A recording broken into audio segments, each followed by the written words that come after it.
Hi, listeners. It's Stephanie Ricca here with a quick note before we get started. Hotel News Now is changing its name to CoStar News, so our podcast name will change too in the coming weeks.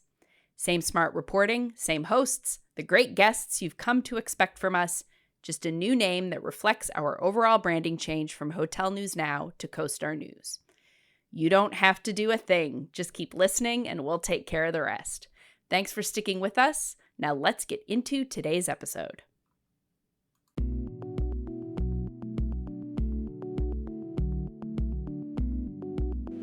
Hi everybody, Sean McCracken, news editor for CoStar News Hotels, here with Natalie Harms, also from CoStar News Hotels, and Kelsey Fenerty from STR, manager of analytics.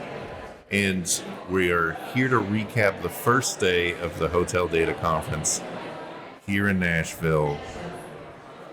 Natalie, you were in the general session room this morning that kind of set the tone for everyone. What was the vibe you were given? Well, this is my first HDC, so it's definitely a memorable one. I think I just remember being in the morning session. We had this really amazing hype video, and I was so ready to go. And then Amanda Height of STR comes out, and she drops the big outlook changes. And I will never forget the collective audience gasp of seeing those numbers in real time as they're being released. Got the email a few minutes later of the press release coming out from STR. So I think there was definitely a reaction from the audience. But, going through the rest of that session, we had a lot more data to contextualize what that means, why that's happening, from Adam Sachs of Tourism Economics and Jan Freitag from STR CoStar. So, I think it definitely was mellow. It definitely was a little down, literally with those numbers. But I think everyone's got their ears and eyes open now. I should have pulled it up beforehand what the actual forecast changes were. But obviously, if you were listening to this. Wait, I've got you. Oh, Kelsey's jumping in. Our 2025 RevPAR forecast went from 1% to negative 0.1%. Yeah. Yes. Which is essentially flat, but technically worse than flat. And when you compare it to, originally in January it was 1.8% growth. So it hurts a little looking at that. I get the reaction in the room, right? Everybody's disappointed this isn't good news, but at least Natalie and I, as journalists, we got to pay attention to the earnings season. Like, this shouldn't really catch anybody off guard based on everything we're hearing out in the market. Like, it seems to be in line with the general vibe in the hotel industry right now. And bringing that up, I will say that the overlap between those two, HDC and talking about the data and what the earnings calls have seen, I've heard the word pockets a lot, pockets of positivity, pockets of growth, market by market. So there's that overlap of seeing some, luxury upper upscale, still seeing growth, being on track for growth there. So the cliche, and Natalie, you're still relatively new to this industry, but the old cliche is it's a street corner business, right? So even when it's bad across the board, there will always be specific places where people are thriving. So Kelsey, what's your takeaway from today? What's kind of the vibe you've been picking up on? I think my biggest takeaway is that, yes, we're bummed, but we have solutions. We've seen so many solutions already on day one. I sat in most of the data sessions, and all of our solutions are data-driven, which makes sense at the Hotel Data Conference. But we talked a lot today about, we gained a better understanding of bifurcation, and not just, yes, the high end is doing well and the low end is struggling, but why that's happening, some of the macro factors that are playing into that you can take back with you and better understand what's going on and when it might change for you. We came together to share a really robust set of assumptions of what's driving this forecast so you can understand exactly why it's been downgraded. And we talked about some of the really basic math you want to keep in mind in 2026 with calendar shifts. This idea that, sometimes your monthly occupancy might decline, but it's really just because you are trading a Friday for a Sunday or something along those lines. And you just have to kind of look beyond that, look to day-to-day or weekly performance rather than just taking the month on its face. So I think if you dig deep into the data sessions that we've had, there are definite solutions and actionable takeaways for our attendees to make this bumpy, as Jan said, ride a little bit smoother. For sure. And I'm going to be a little, selfish with my takeaway, because today I moderated the panel on commercial strategy. And I do feel like, not just in my panel, but in a couple others I sat down in, it seems like this kind of evolution of the revenue management team to the integration of commercial strategy with sales and marketing is a lot more of a focus. And in a difficult environment like this, it's really more important, because you have to have so much more control over not just managing the demand, but driving that demand, being kind of a holistic department and being able to react to things more quickly. There were some really interesting conversations about how that impacts distribution and the different ways revenue managers should be thinking about this. I mean, the Hotel Data Conference is a conference for all sorts of hotel data. It's not just a revenue managers conference, but there are a lot of revenue managers here. And it does seem like there's an interest now in just not siloing in their own discipline, but kind of growing beyond that and understanding more of the functions to drive top line and bottom line performance. Natalie, what have you been hearing today? Yeah, well, I sat in on your panel, and I did think that was very interesting how much revenue. Why, thank you.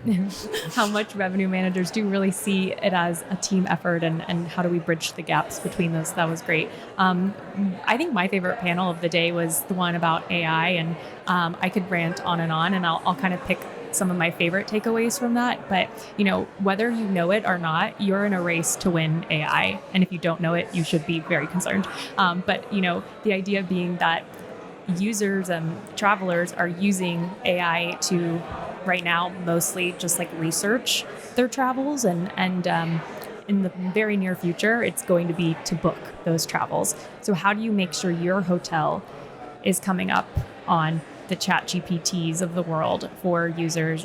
What do you need to do? And so there's this pivot. It used to be SEO, now it's GEO, Generative Engine Optimization. And yes, there's some overlap between the two.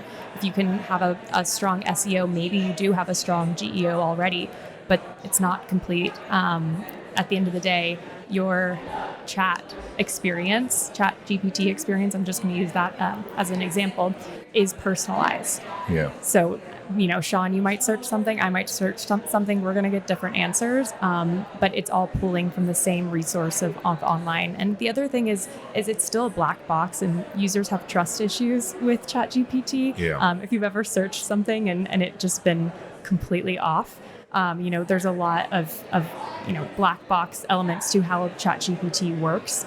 So that's only going to get better, though. So everyone needs to be thinking about both internal AI operations and also what the user experience is, because that's how people are looking for information now. It is interesting to me. I've spent the last couple of years going, not just this conference, but HSMAI's conference, go to high tech, go to all sorts of different conferences. Now the big investment conferences too, they talk about AI. And there was this couple of year span where there was always discussions about AI, and it didn't feel like anyone ever actually said anything you could do. Like there was no tangible way hoteliers could react to it. But now with the GEO, which I'm thankful that you spelled that out, because I came in late for that session. I didn't hear what it actually meant. Yeah. But now with GEO and this idea of like how to react from a content standpoint, marketing standpoint, all these different things, like there are things hoteliers can do now in reaction to AI other than just have tech vendors say, we've got AI, give us money. Well, and like some of the specific things they were saying is it's a communication, right? Like it's literally called Chat GPT. You're chatting with AI. So how do you make your information on your website? So like specifically, do not upload a PDF with information onto your website. Like the AI will not take that information. You have to have the text in your webpage. It has to be easy to pull the information from and kind of give those chat elements back. So it's all about the website. It's all about your third-party coverage. Us, CoStar News Hotels, writing articles about which we do not use AI to do. We don't do. No. But that information that we put out gets used by different AI. So third-party kind of content matters, and that's out of your control. But yeah. So Kelsey, I'll give you the last word. What are you looking forward to tomorrow? What's still on the docket that you're excited about? Oh goodness! I mean, I'm biased because I'm closing You tomorrow. can be as biased as you want. Listen I'm to what I obviously said. very biased to see my own to close out the conference and to shut it down and end us on, if not a high note, at least a good note, maybe. But beyond that, I think we have some really cool sessions tomorrow. If you did not catch advanced forecasting methodology today, you can get your Data Geek on tomorrow and see it. We have a bunch of talk about development, if that's your gig. We have development and hotel conversions coming tomorrow. And then we have, this year's the increasing talking point, short-term rentals. We have a short-term rental session every year. And every year we say, but they're not really that competitive with hotels. And I mean, I'm not sure that's the case anymore. So you might really want to check out what Claudia and Jamie have to say tomorrow. Yeah, that's definitely one of the more interesting. I will note I'm not upset that HTC is sold out, but we could almost use this as a selling point because all three of us are on the main stage tomorrow, and everybody would want to see that, I'm sure. Who would want to miss it? Yeah. I keep Right. conveniently forgetting that. Well, yeah, we're gonna be up there for about 5 minutes total, so I think the audience is probably gonna forget about it, at least for us. We're opening and Kelsey's closing, so this is the perfect trio to talk about. Absolutely. All right, well, thanks a lot. I appreciate you guys taking the time. Yeah, thanks, John. Thanks.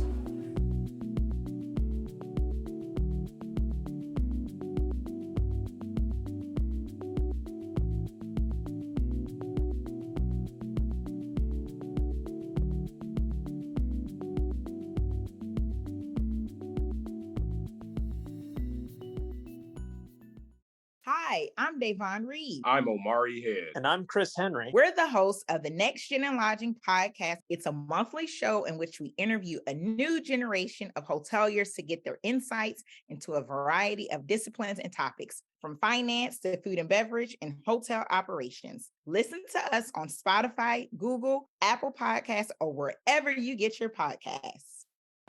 This episode of the CoStar News Hotels podcast was recorded live at the Hotel Data Conference on August 7th, 2025, and edited by me, Sean McCracken. Thanks for listening, and come back tomorrow for more live coverage from HTC.